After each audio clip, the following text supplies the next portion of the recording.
അതങ്ങനെ തന്നെ വരണമെന്നൊന്നും നിർബന്ധമില്ല. ചിലപ്പോൾ ഫസ്റ്റ് കേസിൽ ഇതിൻ്റെ മേലെ വന്നു വരാം, രണ്ടാമത്തത് ഇതിൻ്റെ അടിയിൽ വന്നു വരാം. ചിലപ്പോൾ ആദ്യത്തെ മേലെയും രണ്ടാമത്തെ മേലെ വന്നു വരാം. ചിലപ്പോൾ ആദ്യത്തെയും താഴെ രണ്ടാമത്തെ താഴെ വന്നു വരാം. അതെങ്ങനെ വേണമെങ്കിലും വരാം. അത് ഡിപ്പെൻഡിങ് അപ്പോൺ ദി സിസ്റ്റം. അതുകൊണ്ടാണ് നമ്മൾ P1 0% കൊടുക്കാത്തത്. 0% കൊടുത്തു കഴിഞ്ഞാൽ ഡെഫിനറ്റ്ലി ഇത് 0 ആയിരിക്കും. ഇത് 0 ആവുക എന്ന് പറഞ്ഞാൽ അതിൻ്റെ അർത്ഥം റെസ്പോൺസ് 0 ആയതുകൊണ്ടായിരിക്കും. കാരണം നമ്മളിപ്പോൾ ഒരു ലെവൽ പ്രോസസ്സേഷന് മോഡൽ ചെയ്യുമ്പോൾ ലെവൽ കുറഞ്ഞ് 0 വരെ വരുള്ളൂ, അതിന് താഴത്തേക്ക് പോകാൻ പറ്റില്ല, അത് കാലിയായി കഴിഞ്ഞു. പക്ഷേ തിയററ്റിക്കലി ചിലപ്പോൾ അതിന് താഴത്തേക്ക് പോയി വരും. സോ ഒരിക്കലും നമ്മൾ ഓപ്പൺ ലൂപ്പ് ട്യൂണിങ് എടുക്കുമ്പോൾ മാനുവൽ ഇൻപുട്ട് 0% കൊടുക്കരുത്. Some value you have to give initially. അപ്പോൾ അത് 10% കൊടുത്തു. 10% കൊടുത്തു കഴിഞ്ഞാൽ പ്രോസസ് വേരിയബിൾ സെറ്റ് ചെയ്യാൻ വേണ്ടി വെയിറ്റ് ചെയ്യണം. അതാണ് CP1%. അതുവരെ നമ്മൾ സത്യം പറഞ്ഞാൽ ട്യൂണിങ്ങായിട്ട് ബന്ധപ്പെട്ട് ഒന്നും ചെയ്യണില്ല. നമ്മൾ പ്രോസസ്സിനെ ട്യൂണിങ് ചെയ്യാൻ വേണ്ടിയിട്ട് റെഡി ആക്കുകയാണ്. അതാണ് P1% CP1% കൊണ്ട് ഉദ്ദേശിക്കുന്നത്. ഒരിക്കൽ ഇത് രണ്ടും സെറ്റിലായി കഴിഞ്ഞാൽ P1 കോൺസ്റ്റൻ്റ് ആണ്, CP1 സെറ്റിലായി കഴിഞ്ഞ് കഴിഞ്ഞാൽ now we are ready to do our tuning. So അതിന് വേണ്ടിയിട്ട് എന്താ ചെയ്യണം, നമ്മൾ മാനുവൽ ഇൻപുട്ട് 10%-ൽ നിന്ന് 50% കൊടുത്തു. സോ അതിനാണ് ഞാൻ P2 വെച്ച് ലേബൽ ചെയ്തത്. P2% എന്ന് പറഞ്ഞാൽ ന്യൂ മാനുവൽ ഇൻപുട്ട്, അതായത് മാനുവൽ കൺട്രോൾ ഔട്ട്പുട്ടിൻ്റെ ന്യൂ വാല്യൂ ആണ് P2. പക്ഷേ ആക്ച്വലി നിങ്ങൾ ശ്രദ്ധിച്ച് നോക്കുക, നമ്മൾ 50% അല്ല സ്റ്റെപ്പ് കൊടുത്തിരിക്കുന്നത്, 10-ൽ നിന്ന് 50 ആണ് കൊടുത്തിരിക്കുന്നത്. അപ്പോൾ സ്റ്റെപ്പ് ഇൻപുട്ട് എന്ന് പറയുന്നത് 40 ഉള്ളൂ. ഓക്കെ, സോ അത് ശ്രദ്ധിക്കുക. അപ്പോൾ പ്രോസസ്സ് CP1-ൽ നിന്ന് CP2-ലേക്ക് വരും. അത് എവിടെ വരും എന്നുള്ളത് ഒരു ഇമ്പോർട്ടൻ്റ് അല്ല, അത് നമ്മൾ സെറ്റിൽ ചെയ്യാൻ വേണ്ടി വെയിറ്റ് ചെയ്യും. അപ്പോൾ ഇത് ഒരു കേസ് മാത്രമാണ്. നമുക്ക് ഡിഫിക്കൽട്ടായിട്ട് നിങ്ങളുടെ പ്രോസസ് സിമുലേറ്റർ വെച്ച് ചെയ്യുകയാണെങ്കിലും നിങ്ങളുടെ മൊബൈൽ ആപ്പ് വെച്ച് ചെയ്യുകയാണെങ്കിലും ഇതുപോലെ വരുള്ളൂ. പക്ഷേ റിയൽ ലൈഫിൽ നമുക്ക് വളരെയധികം ഡിഫറൻസുകൾ വരാം. ഫോർ എക്സാമ്പിൾ നിങ്ങൾക്ക് വരുന്ന മറ്റൊരു റെസ്പോൺസ് എന്ന് പറയുന്നത് ഞാൻ കാണിച്ചു തരാം. വളരെയധികം വേരിയേഷൻസ് വരും, അവിടെയാണ് കൺഫ്യൂസ്ഡ് ആവുക. 1 മിനിറ്റ്.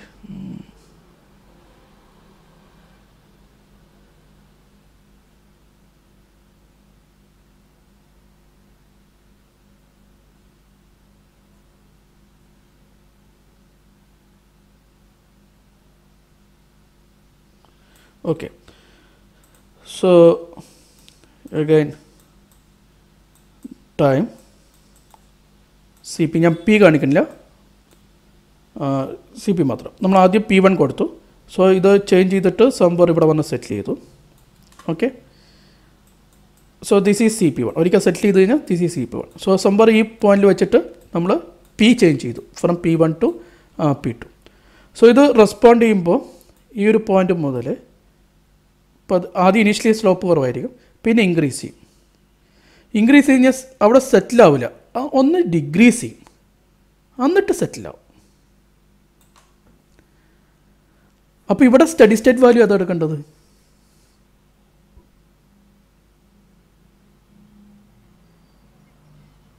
ഇവിടെ സെറ്റിലായ വാല്യൂ എടുക്കരുത് ട്യൂണിങ് ചെയ്യുമ്പോൾ.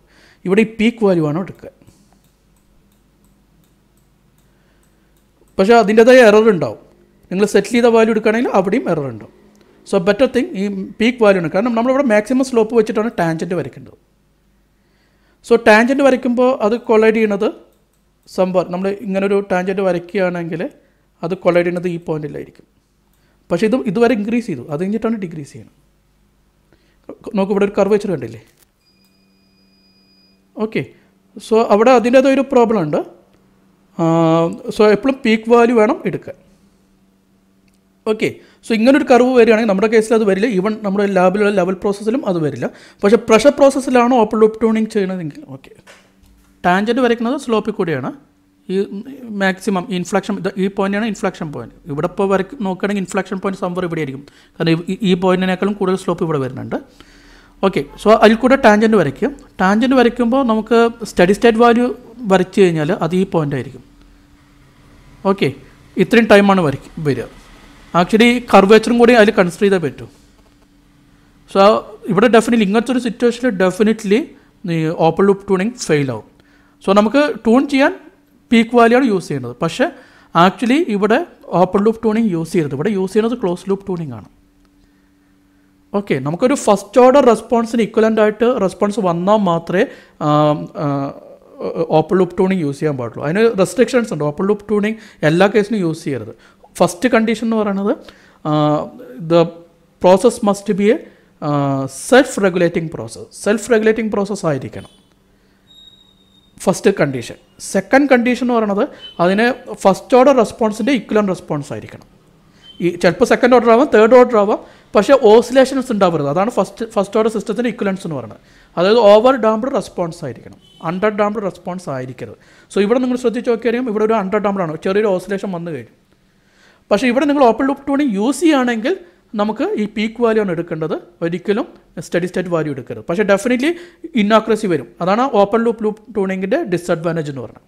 That means restricted to self regulated over damped system. So ഇതൊരു കേസാണ്.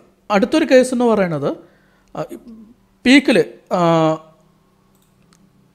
സ്റ്റാർട്ട് ചെയ്യുമ്പോൾ ഇവിടെ വെച്ച് സ്റ്റെപ്പ് പ്രൊവൈഡ് ചെയ്തു. ആദ്യം ഒന്ന് ഡിക്രീസ് ചെയ്യും, എന്നിട്ട് ഇൻക്രീസ് ചെയ്തിട്ട് സെറ്റിൽ ചെയ്യും.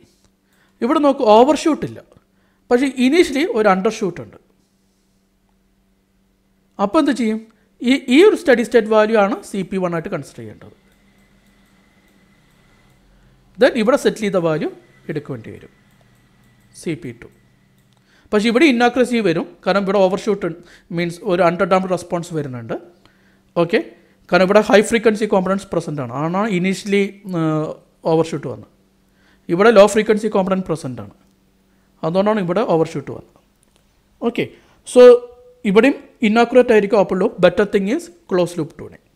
ഇനി മൂന്നാമത്തെ ഒരു റെസ്പോൺസ് എന്നത് ഇത് രണ്ടും ഒരുമിച്ച് പ്രസൻ്റ് ആയിട്ടുള്ള കേസ്. അതായത് തുടക്കത്തിൽ ഒരു അണ്ടർഷൂട്ടും വരും, അത് കഴിഞ്ഞ് സെറ്റിൽ ചെയ്യുമ്പോൾ ഒരു അണ്ടർഷൂട്ട് വരും.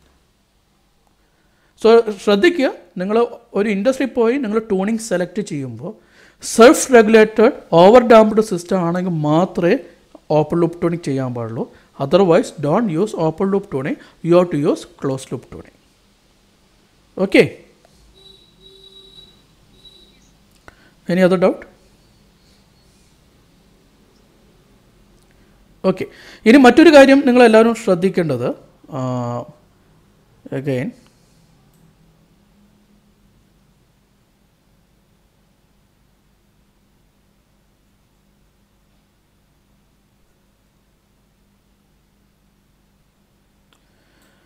സോ നമുക്ക് പ്രോസസ്സ് രണ്ട് രീതിയിൽ കാണാൻ പറ്റും.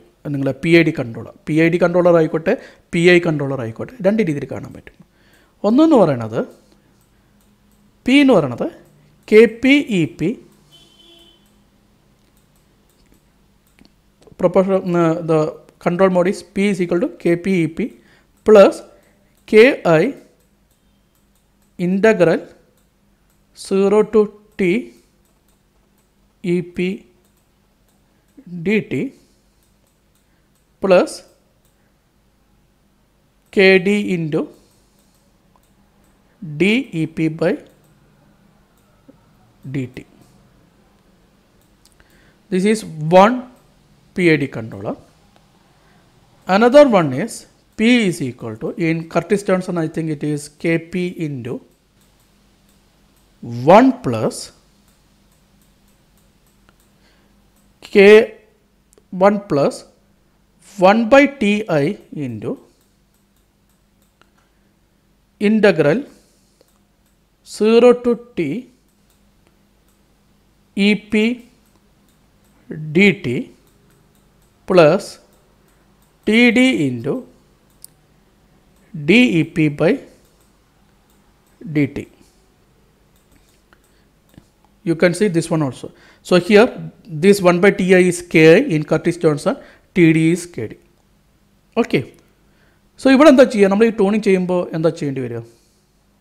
So first you have to know what control mode, what is the control equation used. If this one is used, you can directly find Ki is equal to 1 by Ti. Okay. Similarly, KD is equal to TD for this particular one. Okay.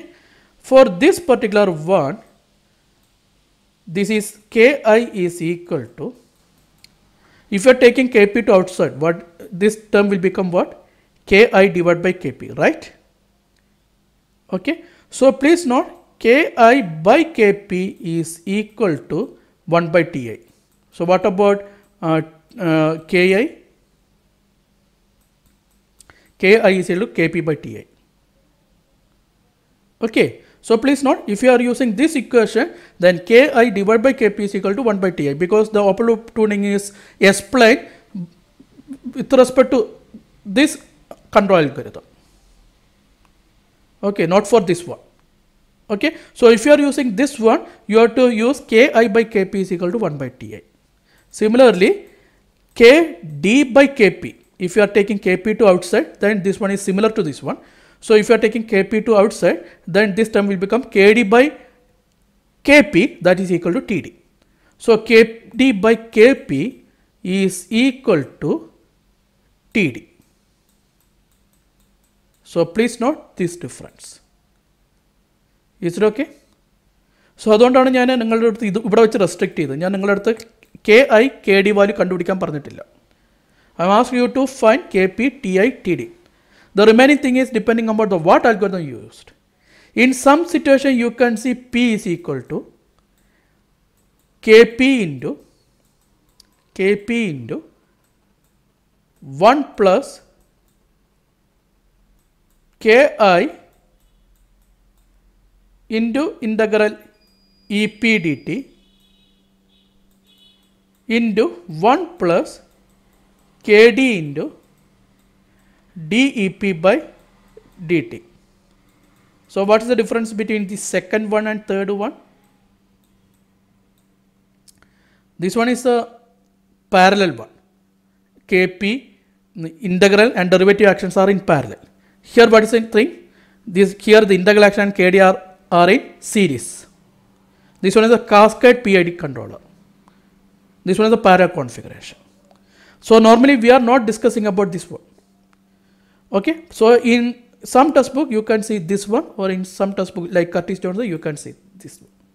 So നിങ്ങൾ use ചെയ്യുന്നത് ഏത് algorithm ആണോ ആ അൽഗോരിതത്തിന് അനുസരിച്ച് വേണം select ചെയ്യാൻ.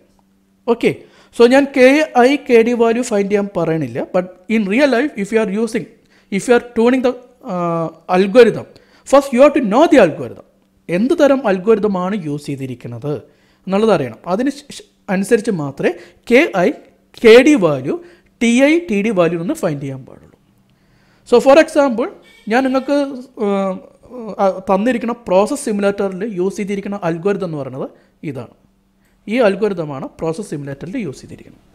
പക്ഷേ mobile ആപ്പിലുള്ള algorithm എന്ന് പറയുന്നത് രണ്ടാമത്തെ ഒന്നാണ്. ഓക്കെ, സോ ഇറ്റ് ഡിപ്പെൻസ്, അൽഗോരിതത്തിനനുസരിച്ചായിരിക്കും വ്യത്യാസം ഉണ്ടാവുക.